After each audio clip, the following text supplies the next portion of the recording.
What if the Russians could monkey around with our power grid? Some evidence here that they are trying the fallout if they succeed, because in some cases they already are. Cybersecurity expert Morgan Wright. So you hit a power grid, what would go out along the way? Look, that's the one thing. I don't think they've really gamed it out to say exactly what would happen, but you'd have these series of cascading events. For example, we know one of the things that happens when the heat goes up. I was just out in Phoenix, 114 degrees. They've got a massive impact on their power grid. If you have one thing goes out, you have the most vulnerable people in our society, the elderly, maybe people in nursing homes, places to where heat does kill people. So you're going to have these heat-related deaths. You'll have an impact on public safety, on services. The biggest thing you'll have is you'll start creating unrest in the society, a little bit of chaos.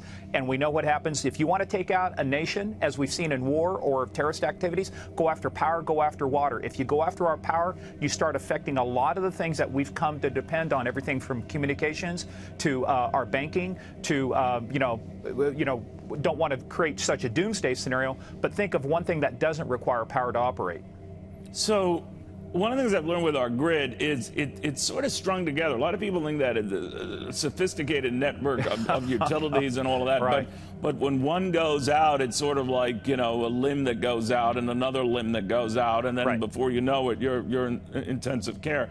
And we're vulnerable to that because these have not been fixed, addressed, or even updated. In some case, I think in Northern California, I was reading, in decades. So then what? Well, look, back in March, I wrote an article at The Hill about how Russia, this is a warm-up for them. If you want to see what's happening again, watch what's happening in Ukraine. What you're going to see is, example, what happened, I think it was back in 2004 when we had the massive power outage. You guys were hit with it in New York. Right, I remember. Guess where it started? Ohio. It started in Ohio and worked all its way out and took out a large chunk of New York City. Now, have they made progress? Yes, they have. But if we're still falling victim to the same three-card Monte trick, which is they're using spear phishing, they're taking over accounts, this network that we're talking about in the DHS report was supposed to be air-gapped. In other words, the front office wasn't supposed to be connected to the systems that run the power. How did they get into it? The same way that the Target hack happened. They used third parties, like the HVAC vendors. They had people that had remote control software installed. So we still, for all the money they spent and they haven't learned that lesson, man, I'll tell you, that's a waste of money. They could have spent half of that and just done some basic stuff and be 10 times farther than where they are right now. But wouldn't the Russians know more people than ever are watching them, the more are clued in that they want to do something, so they'd be extra cautious if they do it at all? Yeah, you're not, like I said, you're not going to see them swinging for the bleachers, but what you're going to see are little things, little nudges, things just to continue to cause disruption, low-intensity conflict.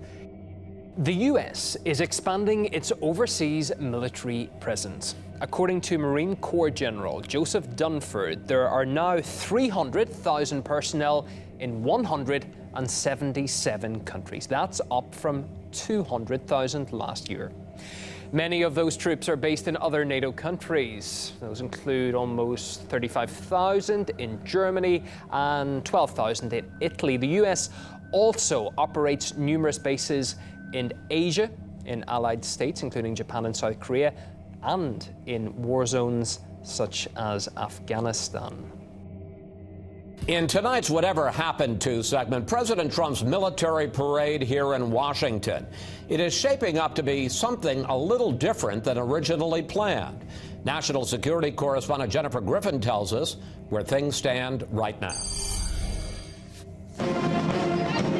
The date is set, Saturday, November 10th, one day before Veterans Day.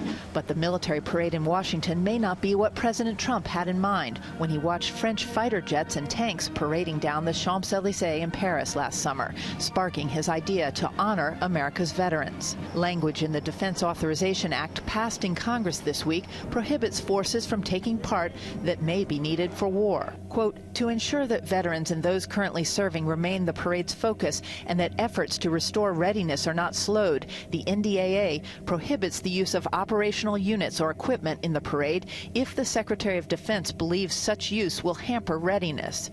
The money will come from the military's operations and maintenance budget, according to the Republican chairman of the House Armed Services Committee. It says if any operational units are used, then Secretary Mattis has to certify that it will not affect readiness. The Pentagon's top officer has assigned U.S. Northern Command, based in Colorado, tasked with protecting the homeland, to pull it off.